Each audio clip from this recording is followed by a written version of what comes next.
Viviane está muito longe de ser uma grande advogada, ela tem uma formação medíocre, ela não tem nenhuma grande especialização, ela não tem produção acadêmica, a atuação dela como advogada é pífia, não reconhecida por ninguém, ela é simplesmente a esposa do ministro Alexandre de Moraes. E, deputado, o Alexandre de Moraes está se enredando em explicações que não param de pé, né? Então, na semana passada, no final da semana passada, ele divulgou uma nota pela assessoria do STF, não foi nem sequer pelo gabinete dele, tentando jogar por terra aqui a apuração que tinha sido feita pela imprensa nos dias anteriores. Mas o fim de semana mostrou que as explicações dele que não paravam de pé, né?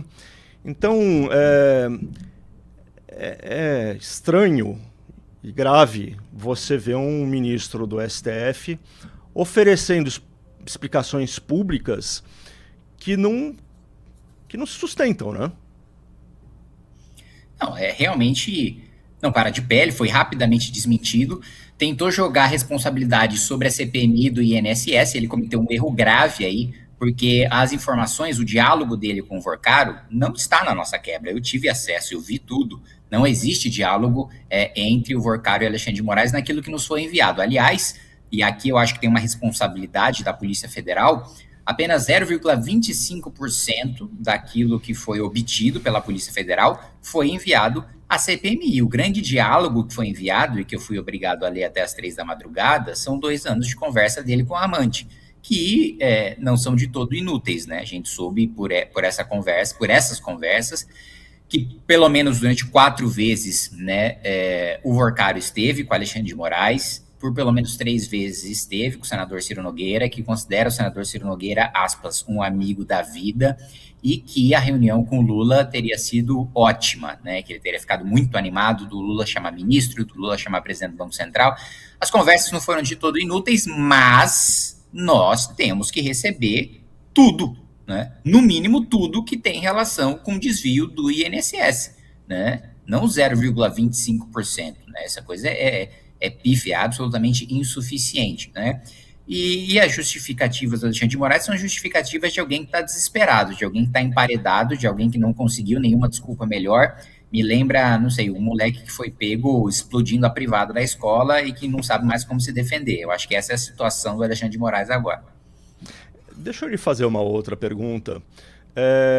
Acabou se levantando aí a acusação de que os vazamentos para a imprensa estariam vindo do Congresso, dos parlamentares. Qual é o que se diz no Congresso a respeito dessa acusação? Qual é a sua posição e a sua leitura dessa alegação? A principal acusação é do vazamento, né, da troca de mensagens entre o Alexandre de Moraes e o Vorcaro. Isso não nos chegou. Nós não tivemos acesso a isso. Ninguém da CPMI teve acesso a isso. Isso é Polícia Federal, né? Isso é vazamento da Polícia Federal. Então, a acusação não tem o menor fundamento, mais uma vez, coisa de gente desesperada que não sabe como se defender, né? E não há nenhuma prova, né? Mesmo daquilo que nós tivemos acesso, né? É uma acusação leviana se você não tem nenhum indício de que saiu da CPMI. Porque pode ter saído da Polícia Federal, pode ter saído do Judiciário, pode ter saído do presidente Davi Alcolumbre, que estava em posse desse material. Qual que é a prova? Qual que é a evidência de que isso saiu da CPMI? Mais uma vez, ele sai atirando desesperadamente porque não sabe como se defender. E eu adiciono um elemento aqui, tá? A Lava Jato só aconteceu por causa de pressão popular. E só houve pressão popular e indignação porque a Polícia Federal, o Ministério Público, vazaram informações sobre as investigações e deixaram a população indignada, tá? A Polícia Federal agora, e eu vou sair em sua defesa, e eu sei que é difícil falar sobre uma coisa ilegal, que é um vazamento, mas a Polícia Federal agora, se depender da Procuradoria-Geral da República, a investigação não vai dar em nada. Se depender do Senado, nenhum ministro do Supremo vai ser investigado ou preso. Se depender do Supremo, muito menos. Eu acho que a Polícia Federal está olhando e falando, olha, o único instrumento que eu tenho agora é a imprensa, é a população, é mostrar o absurdo que a gente teve acesso, porque se depender das nossas instituições profundamente corruptas, a coisa não vai andar. Então, eu acho que é uma tentativa também da Polícia Federal, que vê como a única maneira das injustiças que eles estão vendo serem punidas, acabarem em alguma coisa, por meio de indignação popular. Deputado, então você entende que esse vazamento, ainda que seja contra as regras, né? O correto é os funcionários, por exemplo, da PF jamais vazarem informações, né? Mas que ele pode fazer sentido num cenário em que o sistema meio que já está se preparando para enterrar tudo que aconteceu até aqui, né? E num cenário também onde a gente sabe que o STF se blinda sempre, se protege, tem um corporativismo ferrenho e não deixa qualquer investigação prosperar, né? Então, em alguns momentos, o vazamento ele pode fazer sentido, certo? É isso, assim, o correto era que as instituições funcionassem. As instituições não funcionam e a população não se indigna com esse não funcionamento das instituições.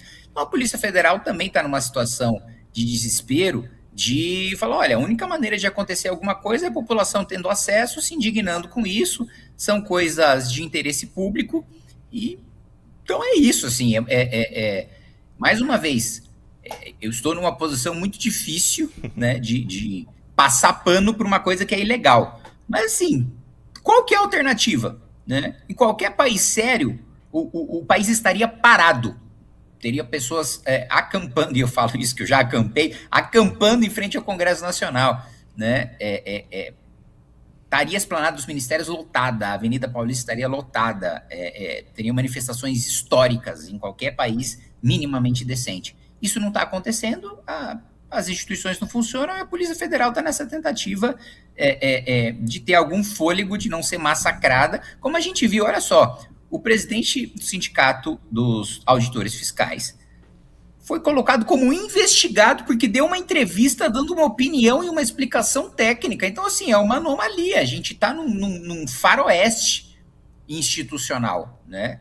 Não tem regra para essas pessoas. E aí? Queria saber como é que você viu essa nota da Viviane Barça de Moraes que ela divulgou hoje. Te convenceu ali de que realmente ela fez um trabalho para receber aqueles 129 milhões de reais?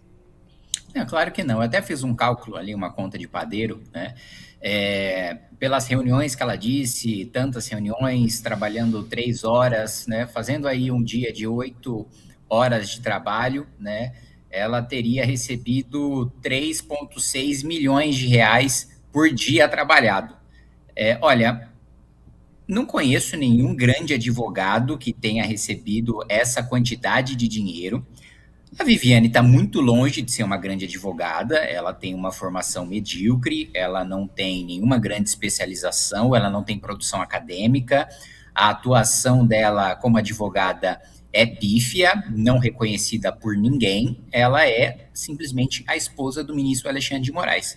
Fora isso, ela não tem nenhum título, ela não tem nada que justifique receber um contrato dessa monta, né?